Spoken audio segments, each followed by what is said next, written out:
Hi friends, నేను మీ రాజీని. Welcome to trendy and healthy recipes.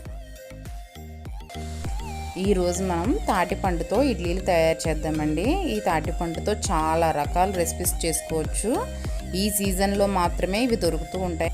ఇవి తినాలంటే మళ్ళీ 1 year వరకు మనం వెయిట్ చేయాలి. కాబట్టి దొరికినప్పుడు కంపల్సరీ ఈ రెసిపీస్ ట్రై చేయండి. హెల్త్ వైజ్ కూడా చాలా మంచిది.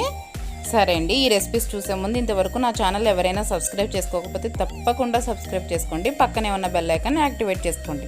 సరే అండి, స్టార్ట్ చేద్దాం. నేను తాటికాయ తీసుకున్నానండి, పండినది. అలాగని మరీ మెత్తగా ఉండకూడదు, మరీ గట్టిగా ఉండకూడదు. నేను చూపిస్తున్నాను కదా, ఈ విధంగా ఉంటే కరెక్ట్గా బాగుంటుంది. దీన్ని ఈ విధంగా బీట్ చేయడం వల్ల మనకి పైన ఉన్న స్కిన్ తొందరగా వస్తుంది. మనకి తీయడానికి కూడా చాలా ఈజీగా ఉంటుంది. చూసారా, మనం దీన్ని ఒక బాటిల్ మూత తిప్పినట్టుగా ఇలా రౌండ్గా ఇలా తిప్పితే ఈజీగా వచ్చేస్తుంది. ఇంతేనండి, స్కిన్ అంతా ఇలా ఈ విధంగా ఒలిచేసుకోవాలి మనం.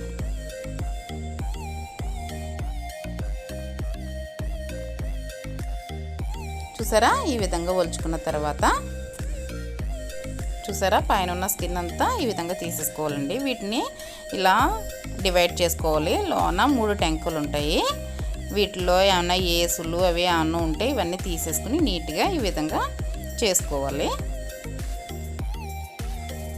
చూసారా, ఏసులు అవి ఏమన్నా ఉంటే క్లీన్ చేసేసుకుని ఇలా నీట్గా పెట్టుకోవాలి. ఇప్పుడు దీన్ని మనం క్యారెట్ తురుముకుంటాం కదా, ఆ విధంగా క్యారెట్ తురుముకున్నట్టుగా తురిమి వేసుకోవాలండి.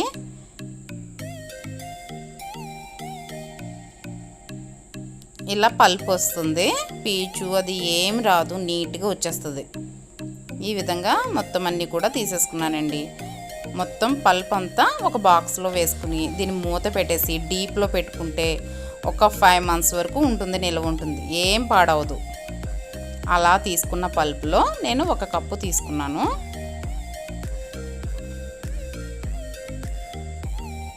దీనికి 1/4 కప్పు కొబ్బరి తురుము, 1/4 కప్పు బెల్లం, అలాగే ఇలాచీ పొడి కొద్దిగా, షుగర్ 2 spoons, చిటికెడు సాల్ట్. ఇవన్నీ కూడా బాగా మిక్స్ అయ్యేటట్టు కలుపుకోవాలి. ఈ బెల్లం అంతా బాగా కరిగేటట్టు కలుపుకుందాం. చూసారా, బాగా మిక్స్ అయిపోయింది కదా.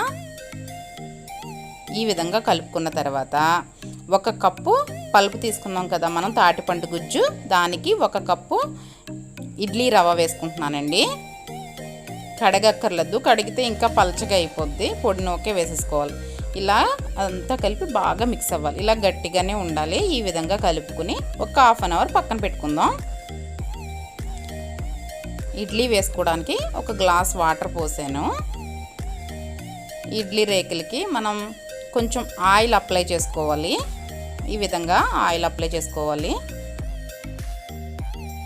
ఇలా అప్లై చేసుకున్న తర్వాత మనం ముందు ఒక అరగంట ముందుగానే మనం బ్యాటర్ రెడీ చేసి పెట్టుకున్నాం కదా, ఈ బ్యాటర్ అంతా కూడా ఒకసారి బాగా కలుపుకోవాలి. ఇలా కలుపుకున్న తర్వాత ఒక పెద్ద నిమ్మపండు అంత బాల్స్ కింద చేసుకోవాలి. చేసుకుని అందులో ఈ విధంగా పెట్టుకోవాలి. ఇలాగా ఒక నిమ్మపండు అంత బాల్స్ చేసుకుని మనం చేతికి ఆయిల్ అప్లై చేసుకోవచ్చండి. చేయికి బాగా అంటుకుపోతుంటే ఒక నిమ్మపండు అంత బాల్ చేసుకుని ఇడ్లీ రేకుల్లో ఒక్కొక్కటి కూడా ఇలా ఈ విధంగా ఒత్తుకుంటే ఇడ్లీలు రెడీ అయిపోతాయి. ఇక్కడ మనం తీసుకున్న తాటిపండు యొక్క స్వీట్నెస్ని బట్టి మనం స్వీట్ అనేది అడ్జస్ట్ చేసుకోవాలి, ఎక్కువ తక్కువ అనేది. రెడీ అయిపోయినాయి కదా, ఈ ఇడ్లీని మనం కుక్కర్లో పెట్టేసుకుందాం. స్టవ్ మీద పెట్టేయచ్చండి. దీన్ని 10 minutes అయిందండి, కుక్ అయిపోయినాయి. చూసారా, ఇంకా స్టవ్ ఆఫ్ చేసేస్తున్నాను. చల్లారిపోవాలండి పూర్తిగా. ఒక 15 minutes అయిపోయింది, చల్లారిపోయినాయండి, ఆవిరంతా పోయింది. ఇంకా తీసేసుకుందాం. చూసారా, ఎంత పర్ఫెక్ట్గా వస్తున్నాయి ఇడ్లీలు, చాలా స్మూత్గా ఉంటాయండి. ఇవి ఒక 2 days వరకు నిల్వ ఉంటాయి కూడా, చాలా బాగుంటాయి, చాలా టేస్టీగా ఉంటాయి, చాలా హెల్దీ కూడా. తప్పకుండా ఈ సీజన్లో ఈ రెసిపీ ఖచ్చితంగా ట్రై చేయండి.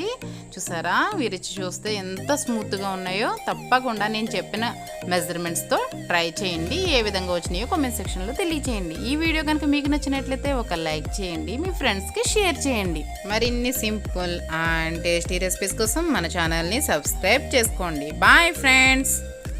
Thank you for watching. Please like, share and subscribe my channel.